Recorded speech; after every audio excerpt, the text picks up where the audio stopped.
салом дӯстон, акнун мо дар корхонаи дӯзандагии ҷамъияти дорои масъулияташ маҳдуди сифат саноат қарор дорем назди Маърифат Неъматова ва имрӯз бошад ҳунари поппуриро аз ин нафар меомӯзем. хуш омадед, хайрамақдам мегӯем. Ташаккур. мо чӣ кор мекунем вақте ки назди шумо коромӯзон меоянд, шогирдон меоянд? Аввалин коре ки ба онҳо меомӯзонед чӣ гуна аст, чӣ кор аст? аввалин коре ки меомӯзем мо барои коромӯзон, аввал дар мошина рафтани дасти одамро меомӯзем, чунки одамизод бояд таҷҳизотро аввал ба кор даровардан метавонад. ҳар касе ки касбомӯз аст мехоҳад ки ҳунарманд шавад, бояд идора кардани ҳамон таҷҳизоти кориашро аввал ёд гирад. баъд аввал ба нақшаи аввал тайёр кардани сараввали кори худ, яъне тайёр кардани матоъ, ширеш кардан, андоза гирифтан, нақшро партофтан аст. баъдам ба кор оғоз мекунем. Ташаккур. Медонед, мехоҳам ки дар рафти ҳамин барнома як тӯҳфаи омода намоем барои телевизиони Сафина. Бигзор ки як рамзи телевизиони Сафина бошад, мо омода кунем ва ҳамчун як нишона, ҳамчун як чӣ гӯям расм, сурат пешниҳоди музеи Сафина гардонем. раҳмат, мекунем тайёр. Ба мо матоъ ҳатман лозим аст. барои мо матоъро барои он рангашро кабуд гирифтем ки дар телевизиони Сафина рангҳои сурху сафеду сабз аст.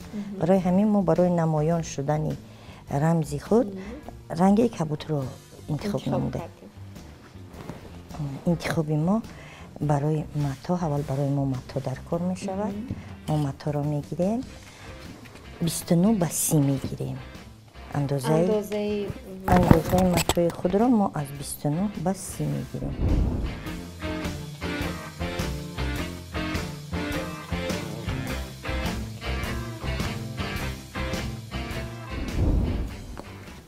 нафароне ки меоянд ба ин коргоҳ тӯли чанд вақт меомӯзанд ҳамин ҳунарро?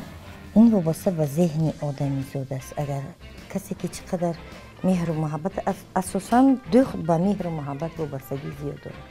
агар бо меҳрдӯзӣ ва меҳру муҳаббатат зиёд ба ҳунар бошад, дар як ҳафта ёд мегирӣ. агар набошад, заное ҳастанд ки мебиёянд дар як рӯз як бор мебинанду амода ёд аз худ мекунанд. мегӯянд ки мо да ба сай мерем хонада чӣ мекунем, давом медиҳем. занҳое ҳастанд ки дар як қадами омад, касе ҳаст ки мебиёя як моҳ ду моҳ ҳам медӯзаду на он қадар хуб меомӯзад, чунки шояд меҳраш камтар бошад ки зеҳнаш. агар меҳр набошад, кор омӯхтанаш беҳад қимат. анакнун матоъ пораро мо ҷудо мекунем, яъне андозае ки гирифтем ҷудо мекунем. андозамонро мо ҷудо мекунем барои он ки мо нақши худро омода созем.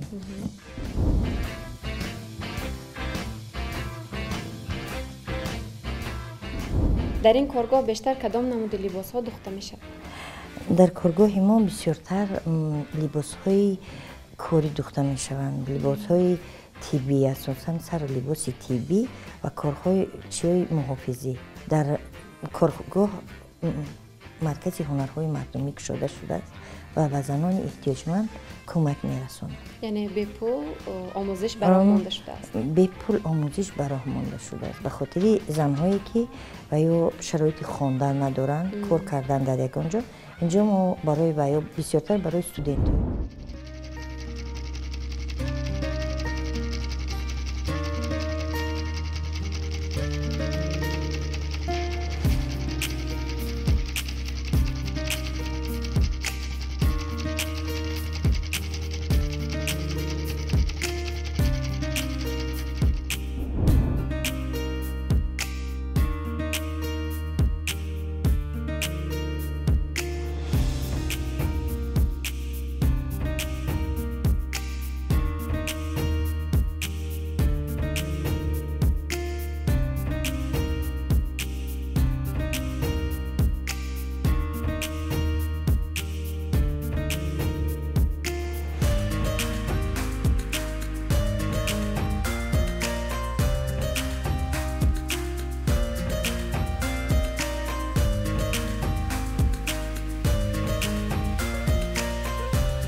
аз рӯи ана ҳамин рамзе ки ҳоло боргирӣ намудем ба телефони мобилӣ, аз рӯи ана ҳамин сурат ба инҷо тасвир мекунем. Бале мешавад ки мо ба тарзи худигӣ амина тайёр кунем. яъне чӣ хел ҳамин чиза тайёр мекунем, лекин ба о чизе ки дили мо мехоҳад бошад бигзор. барое ки мо асосан аз болои кори ягон кас кор намекунем. дар ҳамин корхонаи мо ҳарчи ки истеҳсол мекунем вай бо хости худи мо мешавад ки мо чӣ мохоҳем кунем. барои ҳамин аввал мо фрезерин мекунем матои худро, ширеш мекунем ба хотире ки матои мо омода шавад ки таги мошина ба нағз. ҳамин тарзи мондани ширеш ҳам чӣ дорад? қоидаи худро дорад. қоида қонуни худша дорад, бояд росто бошад.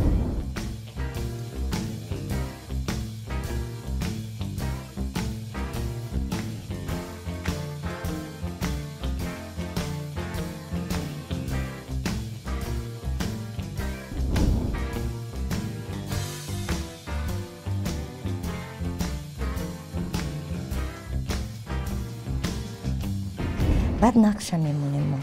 бояд ки нақши мо камтаре монанд ба ин боша хостаи ва чиёне ки мо ба хотире ки рамз дар ҳамаи маврид ягона аст. ягона барои ҳамин мо камтара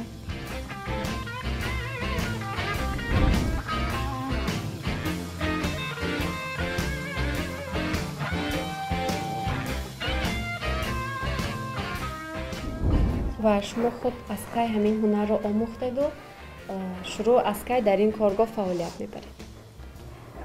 ман асосан аз соли 1982 ба касби дузандагӣ овораам. ин ҳунар ба мо аҷдодиай. ман модарамам дузандаай, момам дузанда буд. яъне ин ҳунари меросии оилаи дар мо ҳунар меросиай.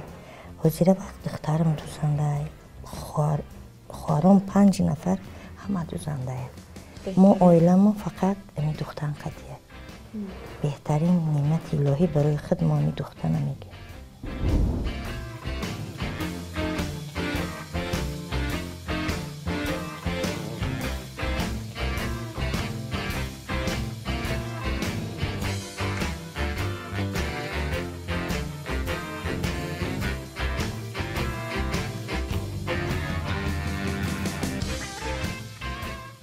асосан мо бисёртар рангҳои замонавиро истифода мебарем, чунки аз бобою бибии мо асосан рангро ба бахти одамӣ эҷод мекарданд.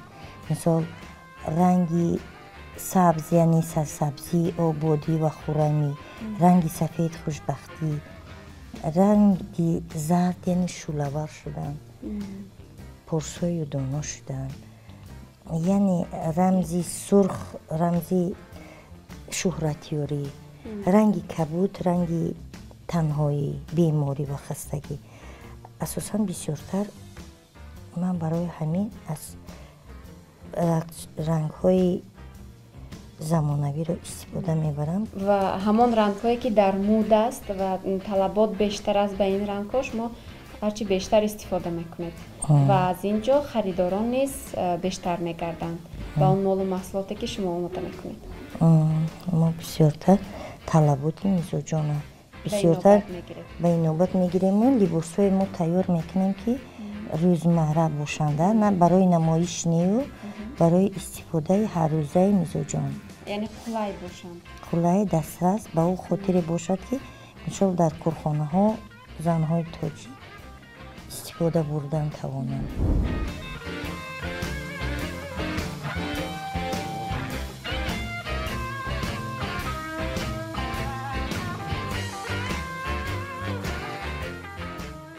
бо ҳамин расми мо омода шуд. рамз тасвир кардем.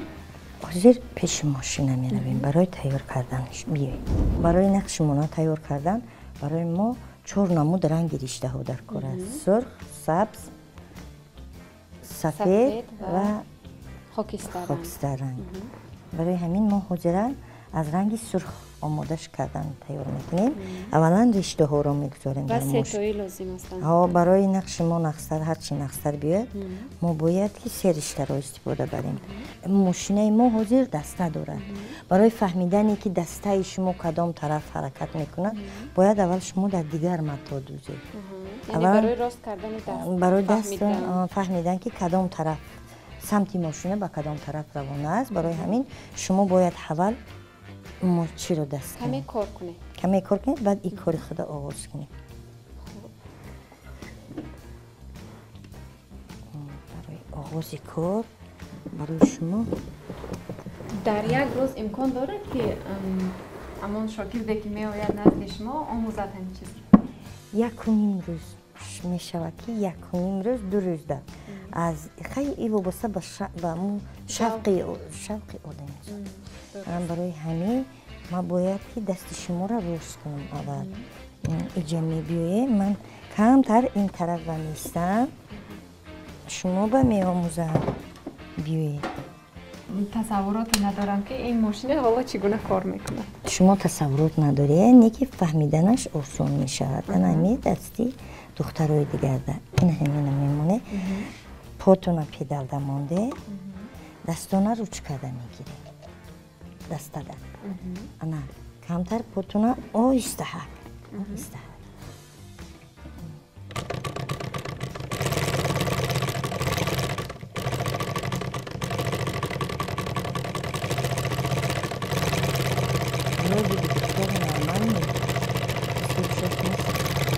اما ماشین اگر این طرف رود پیش می رود. دستتون این طرف باشه این طرف می بیاد. اگر این طرف آمد این طرف آمد. 4 طرف راه می رود ماشین.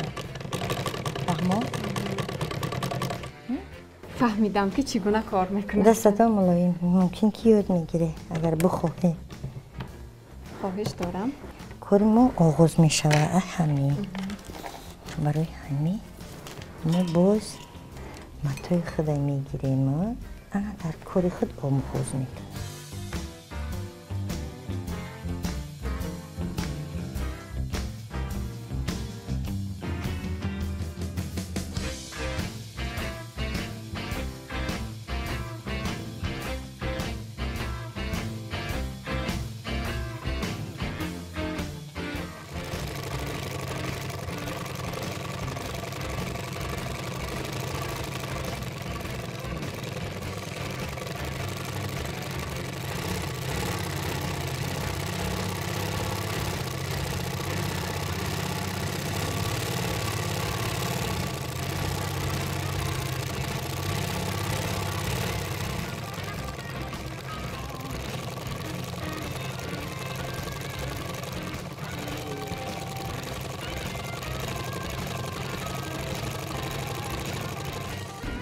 برای معین نمودن جایهایی که روشن‌تر است و تاریک‌تر است باز از دیگر رنگ‌ها استفاده می‌کنیم. مثلا حالا از رنگ سرخی تاریک‌تر استفاده می‌کنیم تا اینکه انا همین 3D معلوم شود.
پس از آنه که تصویر را آماده کردیم پشتش رو میگذاریم. پشتش رو میگذاریم برای درزمال کردن.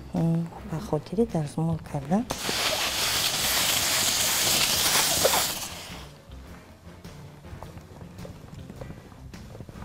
این به خاطر باز هم هموارتر شدنی همین تصویر چیزی که باشه.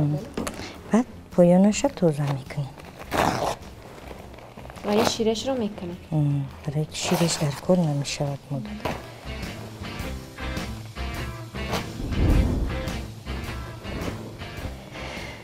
رمز ما آماده شد. اکنون ما باید رمکه رو انتخاب کنیم و با بالای رمکه گذاریم.